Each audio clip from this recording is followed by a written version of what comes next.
Pada video kali ini, saya akan menerangkan satu topik yang menarik, yaitu membuat kesimpulan. Adapun tujuan pembelajaran pada hari ini ada dua hal.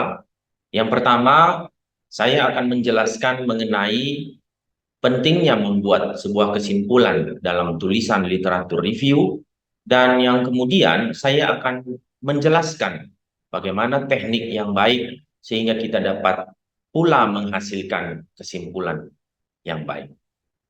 Tentu kita sudah tahu bahwa bagian akhir dari sebuah literatur review adalah kesimpulan. Kita sudah tahu bahwa kita memerlukan latar belakang, kita sudah tahu kita memerlukan metode, kita sudah tahu kita memerlukan pembahasan. Nah, pada bagian ini kita menutup tulisan kita dengan apa yang disebut sebagai kesimpulan. Apa itu kesimpulan? Kesimpulan dari katanya, dari kata kesimpulan jelas berfungsi untuk menyimpulkan, to wrap up, untuk membungkus segala sesuatu yang telah kita sampaikan dari awal sampai akhir. Kita membungkusnya ulang untuk menjelaskan kepada para pembaca kita hal-hal yang penting yang telah kita jelaskan pada bagian sebelumnya. Jadi itu namanya kita mengklarifikasi kembali, mengingatkan kembali para pembaca mengenai apa yang telah kita tuliskan.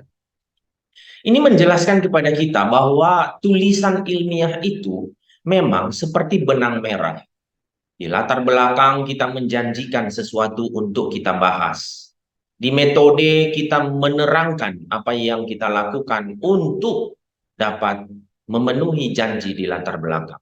Lalu kemudian janji itu kita penuhi di pembahasan. Dan di bagian akhir kita menyimpulkan janji-janji kita itu untuk mengingatkan kembali pembaca mengenai apa yang telah kita kerjakan. Jadi di bagian kesimpulan kita mengklarifikasi, kita menuliskan kata-kata kunci penting yang nanti saya akan terangkan pada contoh-contoh berikutnya. Selain itu, kesimpulan juga dapat menjadi tempat. Saya katakan dapat, karena tidak semua jurnal, tidak semua tempat, tidak semua tujuan dari kita menuliskan paper kita itu mengizinkan dua hal terakhir. Tapi hal pertama itu mutlak di jurnal manapun mereka selalu meminta kita klarifikasi akhir. Apa yang dapat dituliskan pada kesimpulan? Yang pertama adalah penelitian apa yang dapat dikerjakan di masa depan. Tentu kita sudah memberikan pembahasan-pembahasan yang panjang lebar mengenai satu topik. Tapi tentu dalam tulisan ini kita terbatas. Dan karena itu kita memberikan sebuah kesimpulan bahwa diperlukan penelitian-penelitian yang penting melanjutkan penelitian kita atau melakukan penelitian yang berbeda dari yang kita lakukan atau apapun yang bisa kita anjurkan untuk dapat dikerjakan oleh para peneliti di masa depan.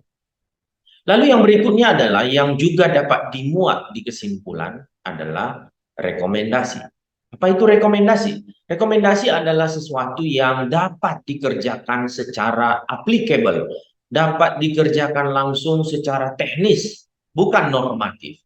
Rekomendasi, misalnya kita menuliskan mengenai kekerasan pada perempuan, maka kita beri rekomendasi. Misalnya kita mengatakan perlu dibuat undang-undang.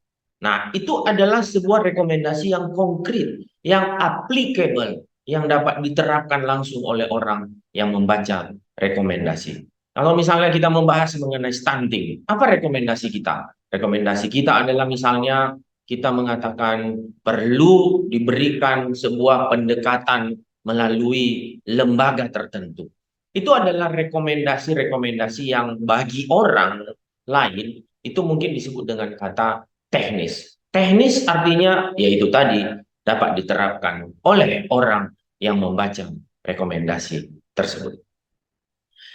Nah, yang salah yang banyak dikerjakan oleh para penulis adalah pertama, banyak penulis mengulangi kalimat-kalimat yang telah dituliskan dalam pembahasan. Jadi dia ambil pembahasan, dia copy paste ke situ. Bukan. Kesimpulan bukan seperti itu. Kesimpulan parafrase. Mungkin ada kata-kata yang sama, tapi bukan berarti kita mengulangi kalimat dari pembahasan. Kita seperti meramu ulang atau menekankan cuma a piece, bagian kecil saja, bukan semua. Kenapa? Karena kalau semua tempatnya di pembahasan. Karena itu, kita harus menuliskannya dengan sangat hati-hati sehingga kita tidak mengulangi apa yang telah kita tuliskan. Ingat, fungsi kesimpulan adalah klarifikasi, menuliskan kata-kata kunci penting, bukan kalimat. Yang kedua, kita menulis kesimpulan justru nggak pernah kita bahas. Itu juga salah.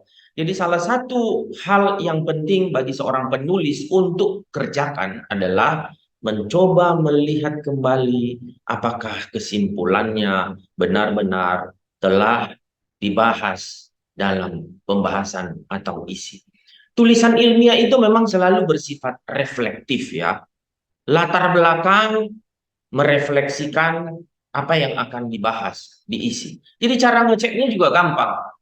Kita tulis di latar belakang, kita lihat apakah sudah kita jelaskan sesuai dengan janji di latar belakang.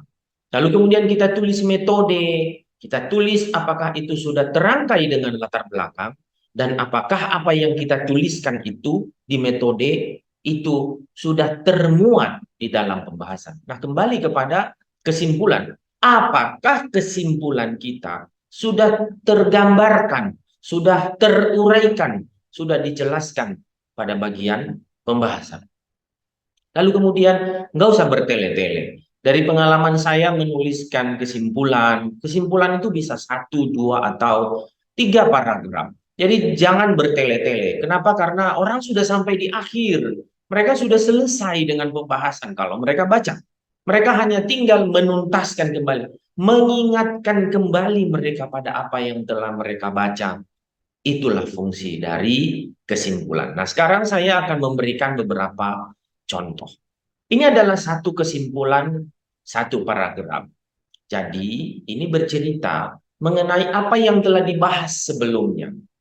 Pada pembahasan sebelumnya, penulis dari jurnal ini itu menceritakan mengenai water pipe smoking di kalangan para pelajar di tingkat college, yaitu dia menerangkan kembali. Jadi kata-kata kuncinya berarti water pipe smoking, lalu kemudian college student, lalu kemudian dia beri ringkasan laporan, yaitu bahwa ada 1 dari 5 pelajar itu didata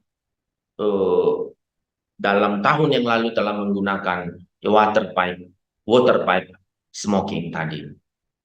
Lalu kemudian dia juga membahas bahwa there are also a number of established correlates of water pipe. Jadi mengapa water pipe itu digunakan oleh mereka yang dituliskannya tersebut? Itu termasuk setelah dia melakukan review, dia mengatakan bahwa ada sejumlah kata-kata kunci. Nah, balik lagi kata-kata kunci.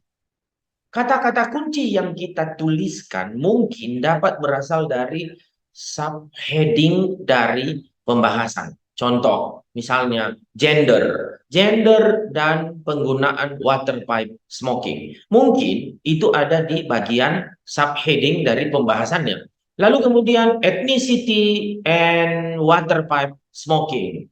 Lalu kemudian smoking and cigarette. Lalu kemudian belief and water pipe smoking. Nah, subheading itu kita sebut sebagai key yang telah dibahas di pembahasan dan sekarang diulanginya lagi. Lalu kemudian di paragraf berikutnya dia mengatakan apa, bahwa talk intriguing the existing literature on college student water pipe smoking is small. Nah, mari kita lihat, and future studies itu dia. Jadi diharapkan bahwa penelitian-penelitian ke depan mengenai topik ini, karena topik ini masih sangat sedikit, masih sangat langka, pembahasan mengenai hal ini belum banyak, maka penulis ini menganjurkan bahwa di masa depan diperlukan pendekatan metodologi yang berbeda, atau framework teori yang berbeda. Supaya apa? Supaya kita memiliki pengetahuan yang lebih maju lagi mengenai topik yang diteliti. Mudah sekali bukan membuat sebuah konklusi? Nah, ini adalah salah satu konklusi dari tulisan saya di jurnal, di mana saya menggunakan cukup eh, dua kalimat. TBA atau Traditional Bird Attendance atau dukun bersalin in Nias Islands, itu saya katakan memiliki posisi yang unik. Nah, keunikan itu saya jelaskan di pembahasan. Lalu kemudian saya juga menjelaskan apa yang telah saya jelaskan di bagian sebelumnya, yaitu bahwa religious factors menyebabkan peran dukun bersalin itu tidak dapat dilepaskan dari masyarakat. Nah, karena itu adalah merupakan hal yang penting untuk kita ingatkan kembali pembaca mengenai apa yang telah kita baca mengenai ritual-ritual di pembahasan sebelumnya. Apakah saya menjelaskan di sini mengenai future research?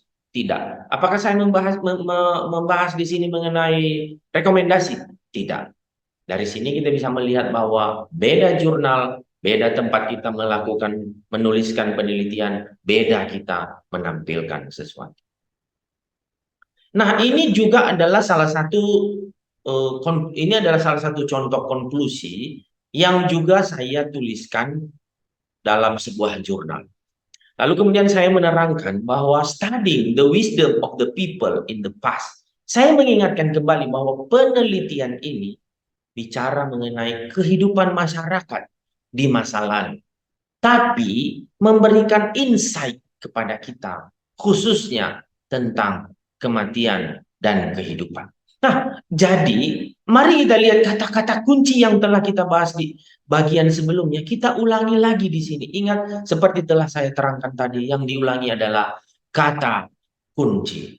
Lalu kemudian saya mengatakan, the wisdom teaching values from time to time give us valuable lessons. Jadi saya ingin memesankan bahwa apa yang telah dilakukan oleh orang di masa lalu itu memberikan semacam pelajaran-pelajaran kepada kita. Apa itu? Itu sudah saya bahas di pembahasan.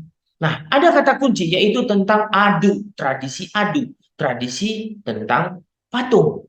Nah, lalu kemudian saya menuliskan di bagian tersebut.